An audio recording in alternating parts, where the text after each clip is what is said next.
Bondi Beach, one of Australia's most iconic and joyful destinations. But on the evening of December 14th, 2025, that joy was shattered. What began as a community celebration turned into Australia's deadliest mass shooting in nearly 30 years. Tonight, we break down what happened, who was responsible, and how the world is still grappling with the fallout.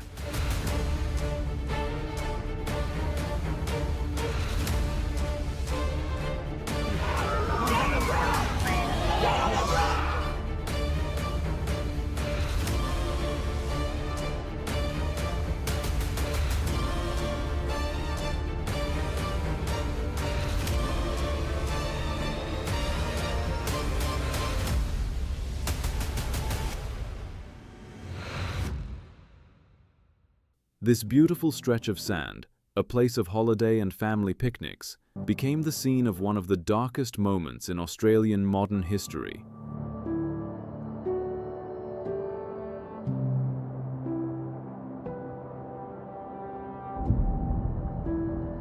On December 14th, 2025, first night of Hanukkah festival was taken place. Hanukkah is basically a festival majorly performed by the Jews people. Hanukkah literally means dedication in Hebrew. Hanukkah also sometimes spelled Chanukah, or other transliteration from Hebrew. It is Judaism's festivals of light. On this day, all Jews people gather with their family and friends to light one additional candle in the menorah, which is basically a multi-brashed candelabra. The holiday in this day marks the rededication of Temple in Jerusalem in the 2nd century BC, after a small group of Jewish fighters liberated it from occupying foreign forces. That is why hundreds of people gathered at Archer Park, adjacent to the beach, for what should have been a joyful Chanukah by the sea, a celebration of resilience and community. People of all ages walked, danced, and lit candles together. Nothing hinted at what minutes later would shatter lives.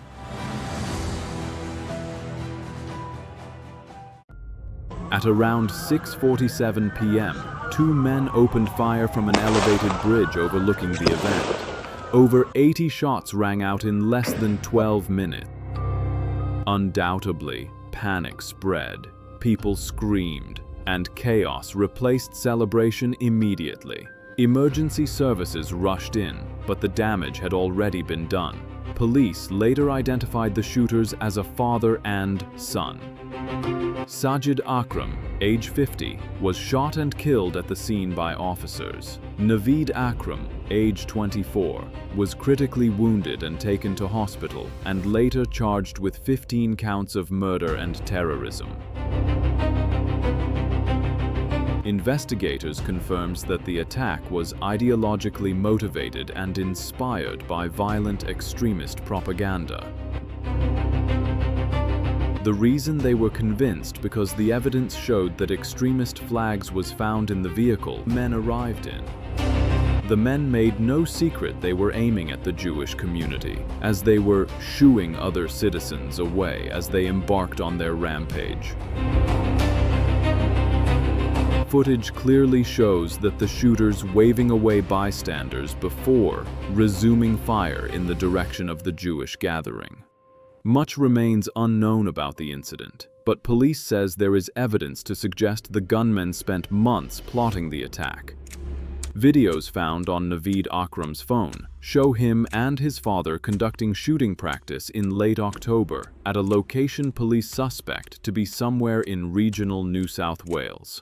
In another video from the same time, the pair were seen sitting in front of an image of an Islamic State flag. In one recording, police say, the pair made a number of statements explaining their motivations for the Bondi attack and condemning the actions of Zionists.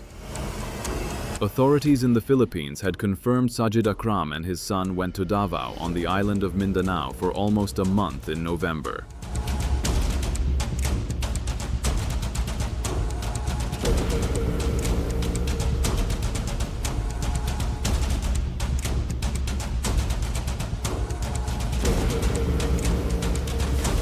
One of the properties that has been subject to police investigation has been a home in Campsie, in Sydney's southwest.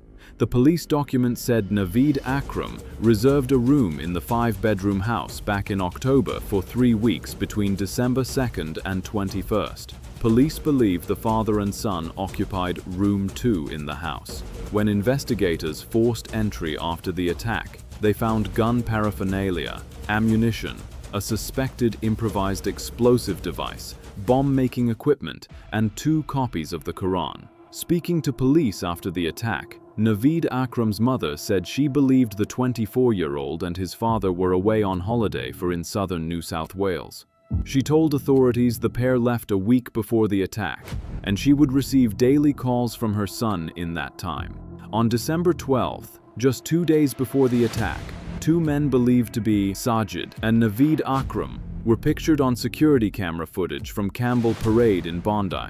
They could be seen entering the Archer Park car park at 9:30 p.m. before walking along the same footbridge where they would commence the attack less than 48 hours later. At the Campsie property, CCTV captures the gunman leaving the house and walking down the driveway shortly after 2 a.m. on the morning of the attack. Both men are shown carrying long and bulky items wrapped in blankets into a 2001 silver Hyundai Elantra, according to court documents. Police allege the bulky items loaded into the vehicle were 2 single-barrel shotguns, a Beretta rifle, 4 homemade improvised explosive devices, and 2 Islamic State flags. Dressed in black t-shirts, the pair were again seen leaving the Campsie property and getting into the silver vehicle just after 5 p.m. The car is picked up on CCTV again at 5:57 p.m., traveling east on Oxford Street, Centennial Park, towards Bondi. About 1 minute later, the silver car can be seen on Ocean Street, Woollahra. Here the car remains stopped until about 6:17 p.m. and, while the vehicle is parked, the pair took turns getting in and out and inspecting the back seats. Finally, the car turns around onto Sid Einfeld Drive in Bondi Junction. At 6:25 p.m., the silver car is again captured on Old South Head Road in North Bondi, traveling towards Bondi Beach. The car comes to a stop at Campbell Parade, near the Archer Park footbridge at about 6:50 p.m. Once parked, the pair removed both flags from the car and placed them on the front and rear windscreens.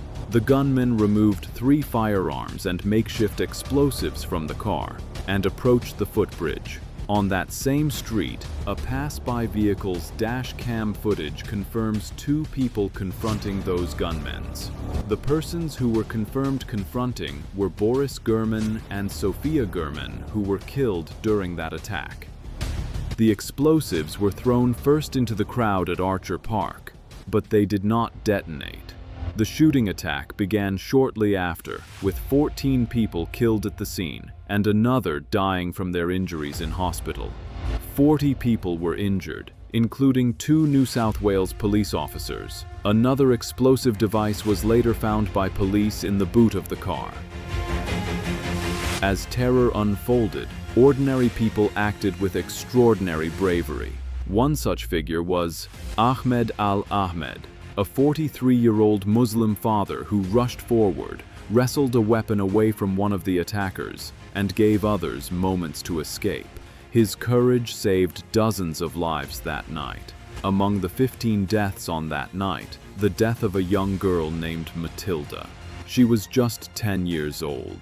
The oldest amongst the deaths was an 87-year-old Holocaust survivor, Alex Kleitman. He died shielding his wife in the attack. He escaped unimaginable horror as a child, yet he died again, with same horror. These are the remaining victims of the attack. Among those, some family choose to have privacy, for they're grieved once.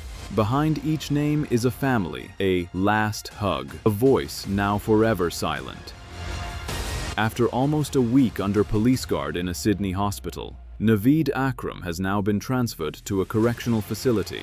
Sajid Akram, the father, was killed by NS Dallas police at the scene.